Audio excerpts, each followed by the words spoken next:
الحمد للہ رب العالمین الرحمن الرحیم مالک یوم الدین والصلاة والسلام علی سید الانبیاء والمرسلین وعلى آلہ واصحابہ الصادقین المعلمین المبلغین ومن تبعهم بإحسان الى یوم الدین.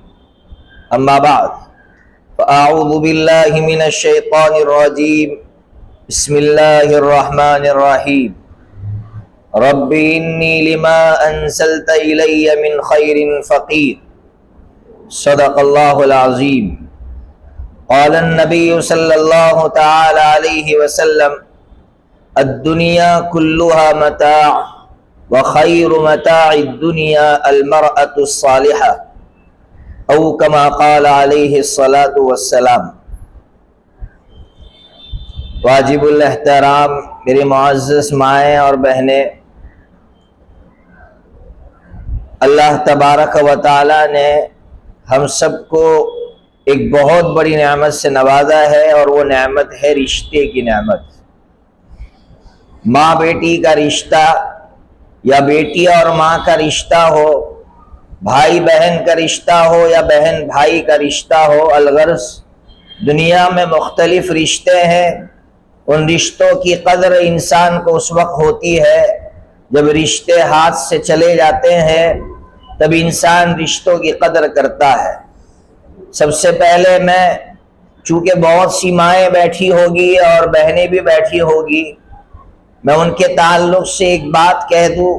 جب بیٹیاں جوان ہو جاتی ہیں تو ماؤں کو فکر لگتا ہے کہ میری بیٹی کا رشتہ ملے گا یا نہیں ملے گا، اس کا نکاح صحیح جگہ پر ہوگا یا نہیں ہوگا. اس کے لیے مائیں فکریں کرتی ہے، ماؤں کی نیندیں اڑ جاتی ہے. سب سے پہلے میں اپنی ان ماؤں سے کہوں گا کہ جب لڑکیاں بالغ ہو جائے، میں نے 20ویں پارے میں ایک سورت ہے، اس کا نام ہے سورہ قصص. واپس کہتا ہوں، 20ویں پارے میں ایک سورت ہے، اس کا نام ہے سورہ قصص. اس سورت کے اندر آیت نمبر ہے 24. اس آیت کو میں واپس پڑھتا ہوں. یہ ایک آیت نہیں ہے بلکہ دعا ہے. رب انی لما انزلت الی من خیر فقیر. یہ دعا کس نے مانگی، کیوں مانگی، اور اس کا کیا نتیجہ مرتب ہوا، یہ میں آپ کو سمجھاتا ہوں. یہ دعا حضرت موسیٰ علی نبینا وعلیہ السلام نے مانگی. کب مانگی؟ جب حضرت موسیٰ علی نبینا وعلیہ السلام مصر چھوڑ کر مدین پہنچے. مدین پہنچنے کے بعد آپ نے سب سے پہلے ایک شیخ کی 2 بیٹیاں جو بکریاں لے کر آئی تھی، ان کی بکریوں کو پانی پلا کر درخت کے نیچے آپ سائے میں بیٹھے ہوئے تھے. آپ نے اس وقت یہ دعا مانگی تھی.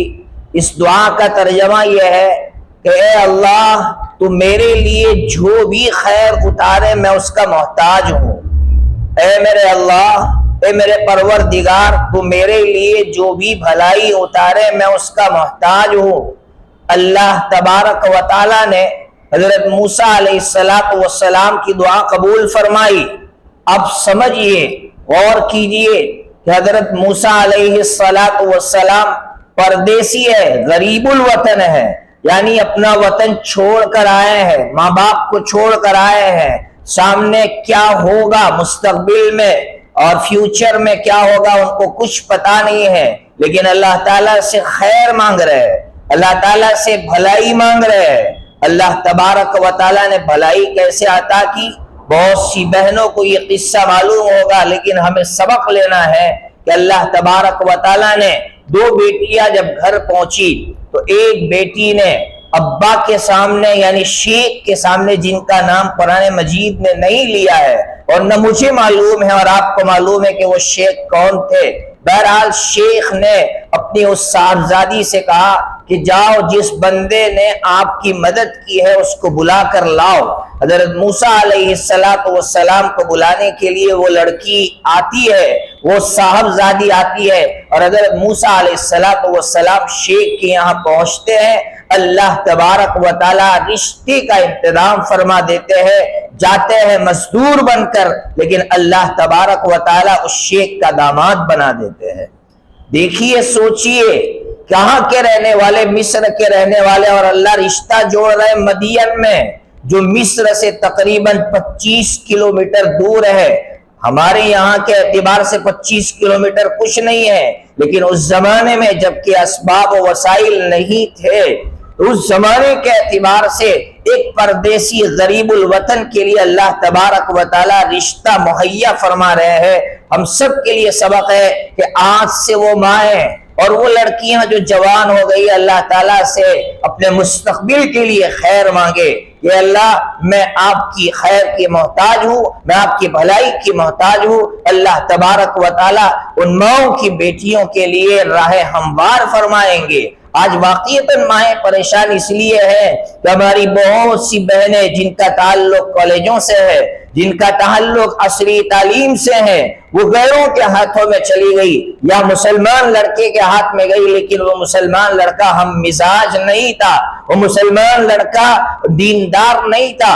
ماؤں کی نیندیں اڑ گئی، باپ کی نیندیں اڑ گئی، باپ منہ دکھانے کے قابل نہیں رہا۔ اس لیے باپ اور ماں دونوں اس فکر میں رہتے ہیں کہ لڑکی جوان ہو گئی ہے، اس کا رشتہ کیسے طے ہوگا۔ اس لیے میں اپنی ان بہنوں سے کہوں گا کہ آج سے اس دعا کا اہتمام کرے۔ اذان ہو رہی ہے، تھوڑی دیر کے لیے میں بیان روکتا ہوں۔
جی میں یہ کہہ رہا تھا کہ مائیں فکرے کرے، لیکن اس سے پہلے مائیں اللہ تعالیٰ سے دعائیں کرے، اور دعاؤں میں خاص کر اس دعا کا اہتمام کرے۔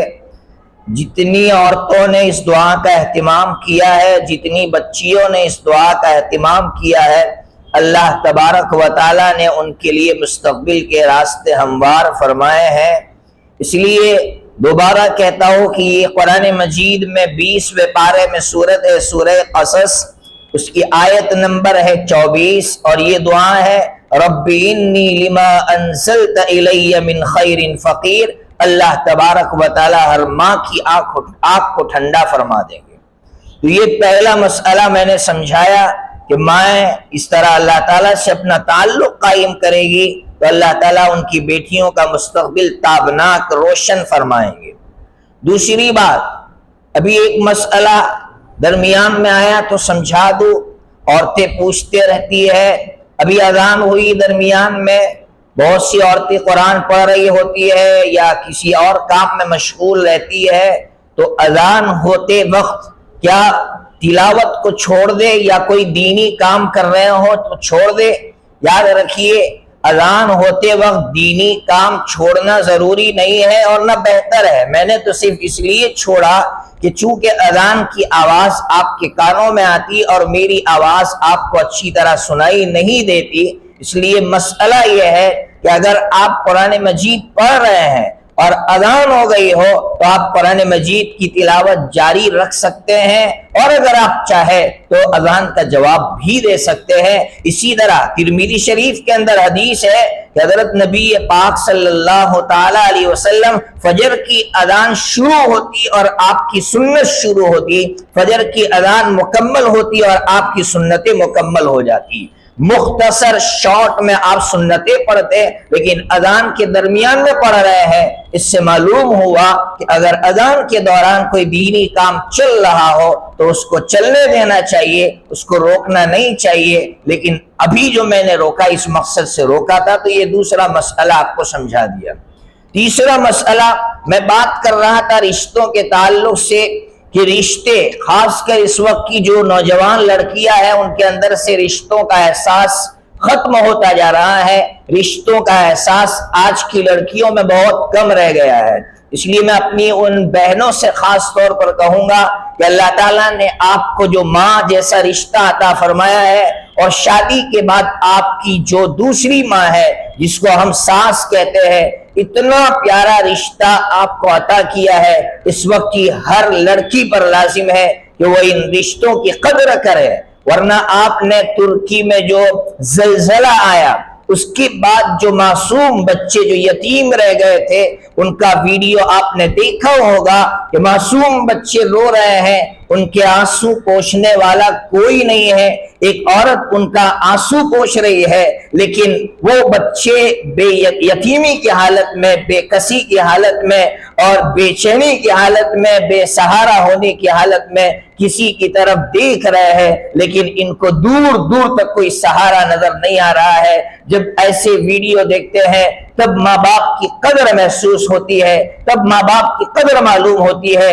کہ ماں باپ کا رشتہ کتنا مقدس رشتہ ہے، کہ آج ماں زندہ ہے تو میں آج ماں کو دیکھ پا رہا ہوں، آج میری ماں زندہ ہے تو اس کی دعائیں مجھے مل رہی ہے، آج میرا باپ زندہ ہے تو دنیا کا کوئی بھیڑیا میری طرف آنکھ اٹھا کر نہیں دیکھ پا رہا ہے۔ اس لیے آج کی بیٹیاں جو آج لبرل سسٹم کی طرف جا رہی ہے اور آج کے جو ماڈرن زمانہ ہے اس کی طرف جا رہی ہے، ان کو شاید اس بات کا احساس نہ ہو، لیکن جب رشتے چھین لیے جاتے ہیں تب احساس ہوتا ہے۔ اس لیے میں اپنی بہنوں سے کہوں گا کہ ماں جیسا جو مقدس رشتہ ہے اس رشتے کی قدر کیجئے۔ جب مائیں چلی جاتی ہے تب احساس ہوتا ہے کہ ماں نے آپ کے لیے کتنی قربانیاں دی تھی، مائیں آپ کے لیے کتنی تڑپی دی۔ میں ہمیشہ جب مستورات میں بات کرتا ہوں تو ایک جملہ ضرور کہتا ہوں کہ ہم لوگ مدرسے میں پڑھنے والے لوگ ہیں، جب ہم لوگ مدرسے میں جاتے تھے، گھر سے نکلتے تھے، مدرسے میں چلے جاتے تھے، مدرسے میں دوستوں کے ساتھ کھیل کود میں مشغول ہو جاتے تھے، 1 مہینہ 2 مہینے کے بعد جب گھر پر فون کرتے تھے، بھائی یا بہن فون اٹھاتے اور جب ہم پوچھتے کہ اماں کا کیا حال ہے، بھائی یا بہن بتاتے کہ جب سے تم گئے ہو دسترخوان پر جب ماں خالی جگہ دیکھتی ہے تو ماں کی آنکھ میں آنسو آ جاتے ہیں، یہ کہتے ہوئے کہ پتہ نہیں میرے بیٹے نے کھانا کھایا ہوگا یا نہیں کھایا ہوگا۔ جب میری یہ بہنیں ماں سے دور چلی جاتی ہے، بیاہ ہی جاتی ہے، ان کی شادیاں ہو جاتی ہے، یا وہ ماں بیٹیاں اپنی ماں کے ہاتھ سے نکل جاتی ہے، ان ماؤں کے اوپر کیا بیتتی ہوگی، وہ مائیں کتنی یاد کرتی ہوگی اپنی بیٹیوں کو۔ اس لیے ماں کی قدر کیجئے، اور ماں تمہارے لیے جو سوچ رہی ہے اس کی سوچ پر بھروسہ کریے، ادھر ادھر مت دیکھیے۔ اس لیے حضرت مولانا علی میاں ندوی رحمۃ اللہ علیہ نے بڑی عجیب و غریب بات لکھی ہے۔ حضرت مولانا علی میاں ندوی رحمۃ اللہ علیہ لکھتے ہیں اپنی کتاب کے اندر، حضرت فرماتے ہیں، جس میں مولانا نے عروج و زوال لکھا ہے قوم کا، قومیں کس طرح ترقی کرتی ہے اور کس طرح قومیں گرتی ہے، مولانا نے واقعہ لکھا ہے۔ یہ ایک حقیقت ہے یا پھر مولانا نے سمجھانے کے لیے لکھا ہے کہ ایک جگہ فنکشن تھا، جلسہ تھا، جلسے میں کچھ لڑکیاں جمع تھی، انجوائے کرنے کے لیے، مزے اڑانے کے لیے لڑکیاں جمع ہوئی۔ ایک سہیلی کو دیکھا کہ وہ کونے میں بیٹھی ہے اور کونے میں بالکل ٹینشن میں ہے، تو دوسری سہیلیوں نے پوچھا یار یہاں انجوائے کرنے کے لیے جمع ہوئے ہیں اور تم ٹینشن میں بیٹھی ہو؟ تو اس عورت نے یہ کہا کہ اصل بات یہ ہے کہ میں گھر پر اپنا بچہ چھوڑ کر آئی ہوں، اور اس زمانے میں ماچس تھی۔ اس نے یہ کہا کہ چولہے کے پاس میں نے ماچس چھوڑ رکھی ہے، اب مجھے یہ وسوسے آ رہے ہیں، ہول اٹھ رہا ہے کہ پتہ نہیں میرا یہ بچہ اس ماچس میں سے تلی نکال کر اس گیس پر آگ نہ لگا دے کہ جس کی وجہ سے پورے گھر میں آگ لگ جائے۔ اس عورت نے جب یہ بات کہی، حضرت مولانا علی میاں ندوی رحمۃ اللہ علیہ کو اللہ تعالیٰ نے عجیب تجزیہ نگار بنایا تھا، کسی واقعے سے سبق بڑا عجیب نکالتے تھے۔ حضرت فرماتے ہیں کہ ایک عورت فنکشن میں بیٹھی ٹینشن میں صرف اس لیے ہے کہ اس کا بیٹا ماچس میں سے تلی نکال کر گھر کو آگ لگا دے گا۔ آج ہر ماں اگر اس فکر میں لگ جائے کہ میں نے اپنے بچے کے ہاتھ میں ماچس یعنی موبائل دے رکھا ہے، پتہ نہیں اس موبائل کے ذریعے سے کب وہ اپنے ایمان کو آگ لگا دے۔ ایک عورت صرف اس لیے پریشان ہے کہ گھر کو آگ لگ جائے گی، حضرت فرماتے ہیں گھر کو آگ لگ جائے گی دوسرا گھر بن جائے گا، لیکن اگر آپ کے بچے کے ایمان کو آگ لگ گئی تو پھر دنیا کی کوئی طاقت اس کو ایمان نہیں دے سکتی ہے، پھر اس کو کوئی جہنم کی آگ سے بچا نہیں سکتا ہے۔ اس لیے ہر ماں پر لازم ہے کہ اگر ہم گھر میں آگ لگنے کے ڈر سے ٹینشن میں رہتے ہیں تو آج ہم نے اپنے بچوں کے ہاتھ میں جو موبائل دے رکھا ہے، ہر ماں کو اس بات کا فکر ہونا چاہیے کہ اس کا ایمان باقی ہے، سلامت ہے یا نہیں ہے۔ ہر ماں کی ذمہ داری ہے۔ آج ماں جب کام کاج میں لگی رہتی ہے، عجیب چیزیں ہم دیکھتے ہیں کہ ماں جب دیکھا بچے کود رہے ہیں، بچے کھیل رہے ہیں، شور کر رہے ہیں، تو ماں اپنے سکون کے لیے بچوں کو موبائل دے دیتی ہے، پھر وہ بچے بڑے ہو کر عادی بنتے ہیں، اور ایسے عادی بنتے ہیں کہ ہم دیکھتے ہیں 24 گھنٹے ان کے موبائل میں گزر رہے ہیں۔ ان کو عادی ہم نے بنایا ہے، ہم نے وقتی سکون کے لیے، ایک عارضی سکون کے لیے اپنے مستقبل کو بھی اور اپنی زندگی کو تباہ کیا اور اپنے بچوں کی زندگی کو بھی تباہ کیا ہے۔ اس لیے میں سوچے، شور کرنے دے، کھیلنے دے۔ ابھی میں عجیب بات سناؤں، یہاں چونکہ علماء بھی بیٹھے ہیں، ایک جگہ کرکٹ کھیلا جا رہا تھا، تو اس میں ایک بہت بڑے مولانا کی ٹیم کھیل رہی تھی۔ میں نے مولانا سے کہا مولانا یہ کیا کھیل رہے ہیں آپ، کھیل کود میں مشغول ہے؟ اللہ اکبر۔ دیکھیے ہم لوگ بہت سی مرتبہ کسی پر فتویٰ ڈال دیتے ہیں، کچھ بھی لگا دیتے ہیں کہ یہ ایسا ہے، عالم ہو کر بھی ایسا ہے۔ مولانا نے مجھ سے کہا کہ اصل بات یہ ہے کہ یہ جتنے لڑکے کھیل رہے یہ سب نشے میں تھے، سب نشے میں تھے۔ میں نے ان کو وہاں سے اٹھایا اور میدان میں لے آیا ہو صرف اس نیت سے کہ اگر ان کو میدان سے دور کر دیا گیا تو نشے کی لت میں یہ تباہ ہو جائیں گے۔ اسی طرح اگر آج کے ان بچوں کو موبائل میں لگا دیا گیا تو یقیناً ان کا مستقبل تباہ ہو جائے گا۔ کھیلنے دو بچوں کو نیچے بھیجو، کھیل کود میں مشغول کر دو، تاکہ ہمارے بچے اس طرح کی جو آگ لگنے والی، ایمان کو آگ لگنے والی چیزیں اس سے دور رہے۔ اسی لیے ابن جوزی رحمت اللہ علیہ نے کتاب العبر کے اندر ایک واقعہ لکھا ہے، حسن بصری رحمت اللہ علیہ کا واقعہ لکھا ہے، بڑا عجیب واقعہ لکھا ہے۔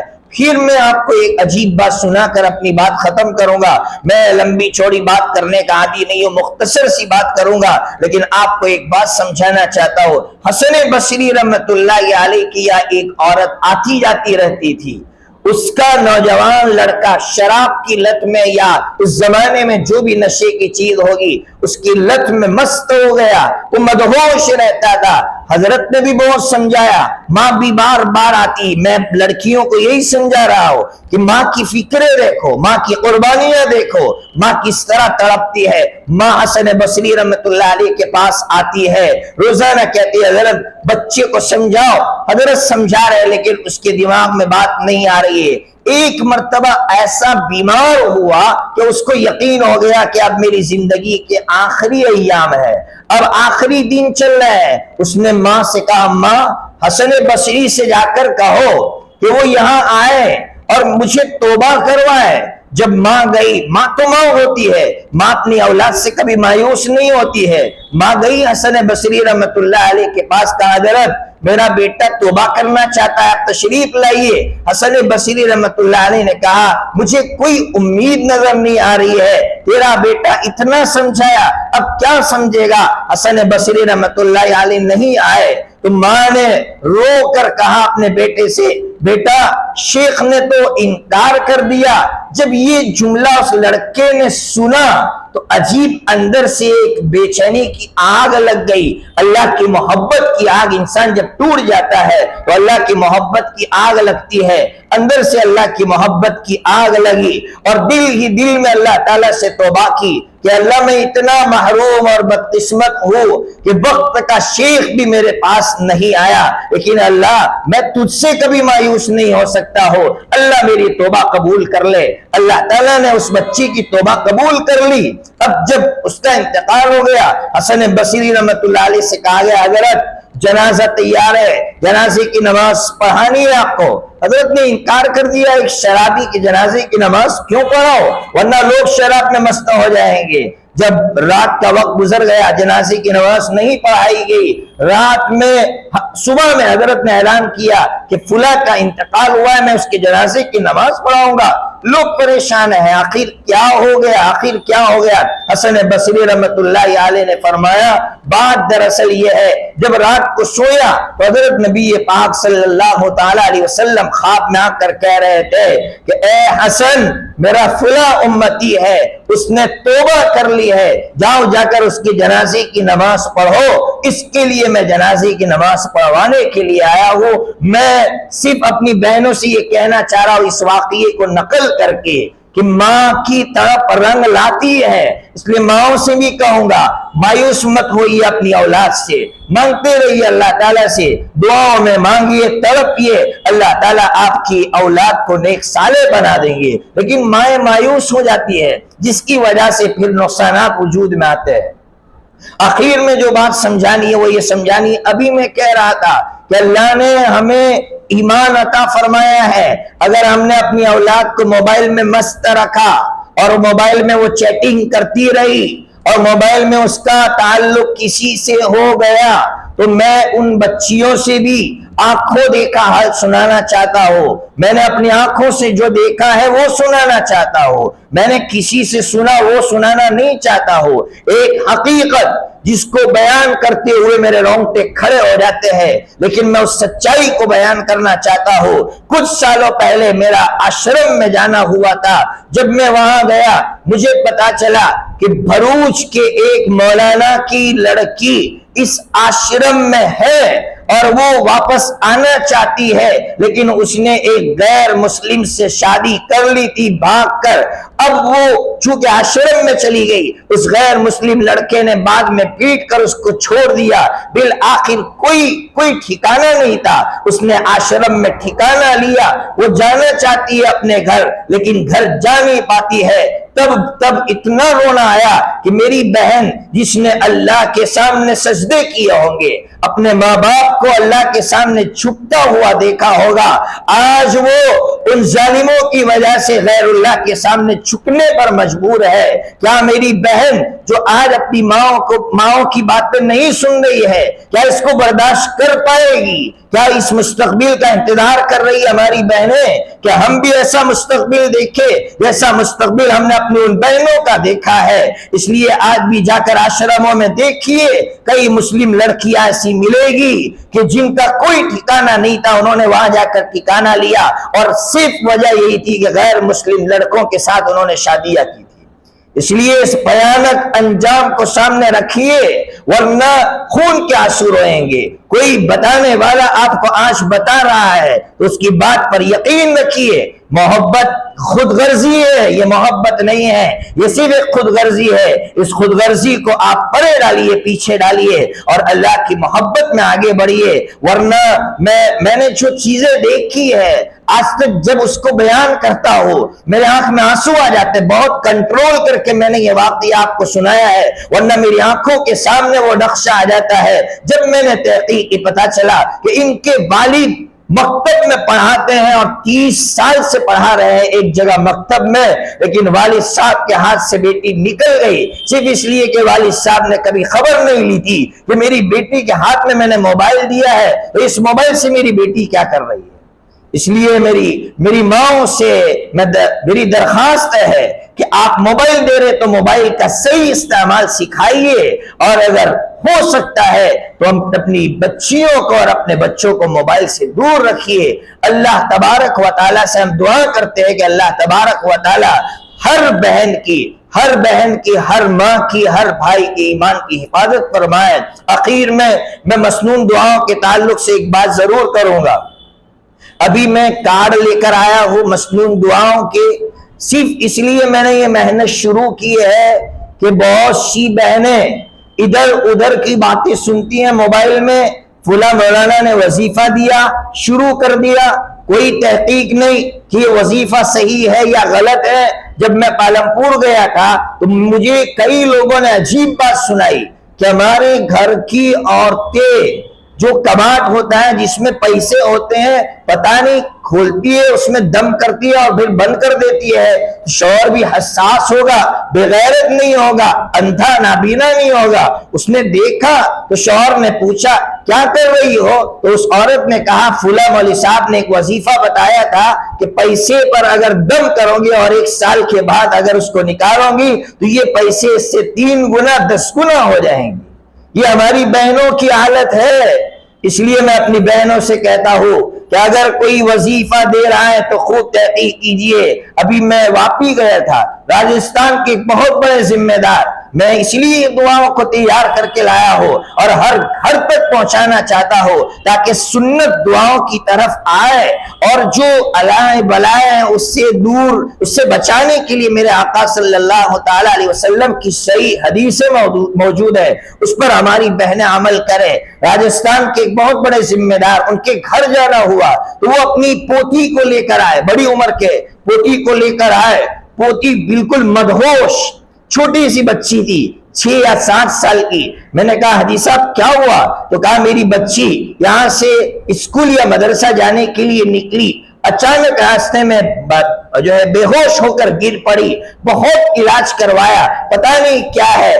پھر جو ہے اس سلسلے میں تحقیق ہوئی تو پتہ چلا کہ جن اس کے اندر داخل ہو گیا ہے۔ پتہ نہیں، ہم جب بچوں کو باہر بھیجتے ہیں دعا پڑھ کر اور پڑھوا کر بھیجیے۔ میں نے حاجی صاحب سے کہا حاجی صاحب جب آپ کی پوتی گھر سے باہر نکلتی ہے تو آپ نے دعا پڑھوائی؟ کہا نہیں، ہمارے یہاں اس کا رواج ہی نہیں ہے۔ میں نے کہا جب بچی گھر سے باہر نکلے یا آپ کے گھر کا کوئی بھی فرد گھر سے باہر نکلے، میرے آقا نے جو دعا سکھلائی ہے بسم اللہ توکلت علی اللہ لا حول ولا قوت الا باللہ، اتنی طاقتور دعا ہے کہ اس دعا کی وجہ سے وہ اللہ کے حصار میں آ جاتی ہے۔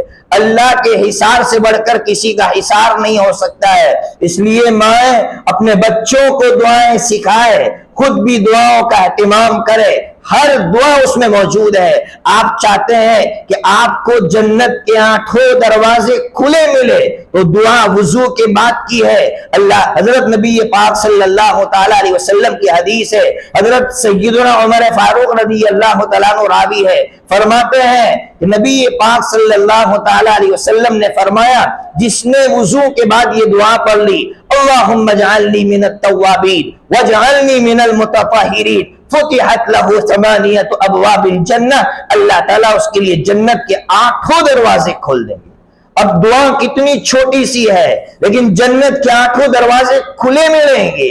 آپ نے وضو کے شروع میں بسم اللہ والحمدللہ پڑھ لیا، فرشتے آپ کے لیے نیکیاں لکھتے ہی جائیں گے، لکھتے ہی جائیں گے۔ اب اس سے بڑی فضیلت ہم کو اور کیا چاہیے، جس نے صبح میں بسم اللہ الذی لا یضر مع اسمہ شیء فی الارض ولا فی السماء یہ دعا پڑھ لی، اللہ تبارک و تعالی دشمن کے نقصانات سے اس کی حفاظت فرمائیں گے۔ اس لیے میں نے یہ دعائیں لکھی ہے اور چھپوائی ہے صرف اس نیت سے کہ ہر گھر کے اندر مسنون دعائیں زندہ ہو اور غلط وظائف سے ہماری بہنیں باہر نکلے۔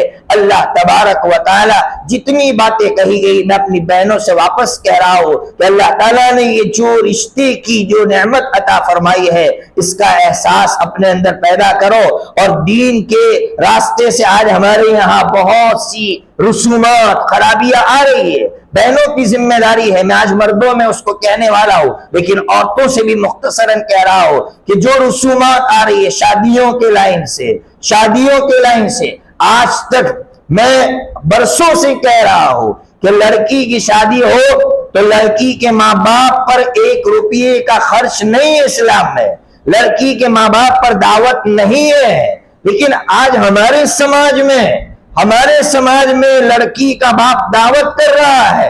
اس سے حضرت مولانا نذیر میاں نور اللہ مرقدہ اس حوالے میں لکھا ہے کہ حضرت نے اس کے لیے اپنی زندگی کا ایک پورا وقت اس پہ گزارا ہے کہ لڑکی کے باپ پر کوئی ٹینشن نہ ہو، کوئی دعوت نہیں ہے لڑکی کے باپ پر۔ آج ہمارے یہاں ہماری سوسائٹی میں یہ دعوتیں آنے لگی ہے، اس لیے ایسی خرافات سے باہر نکلیے، ورنہ پھر لڑکیوں کی شادی ہمارے سماج میں بھی مشکل ہو جائے گی۔ جس طرح دوسری برادریوں کے یہاں میں نے دیکھا ہے کہ لڑکیاں 40 سال کی ہو گئی ہے، کیوں شادی نہیں ہوئی؟ کہاں کوئی رشتہ ہی نہیں آ رہا ہے، یا پھر دوسری وجہ کہاں پیسے ہی نہیں ہے شادی کروانے کے لیے۔ ارے لڑکی کی شادی کروانے کے لیے کتنا خرچ چاہیے؟ ہاں بھائی 5-10 لاکھ کے بغیر تو ہمارے یہاں لڑکی کا نکاح ہی نہیں ہو پاتا ہے۔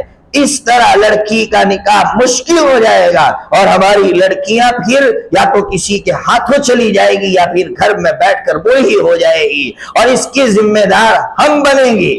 اس لیے شریعت نے جو چیز بتلائی ہے اس چیز پر عمل کریں۔ اللہ تبارک و تعالی اسلام نے جو سادگی کے ساتھ ہمیں جینے کا سلیقہ سکھایا ہے اسی سلیقے پر جینے اور مرنے کی توفیق عطا فرمائے۔ وآخر دعوانا الحمدللہ رب العالمین۔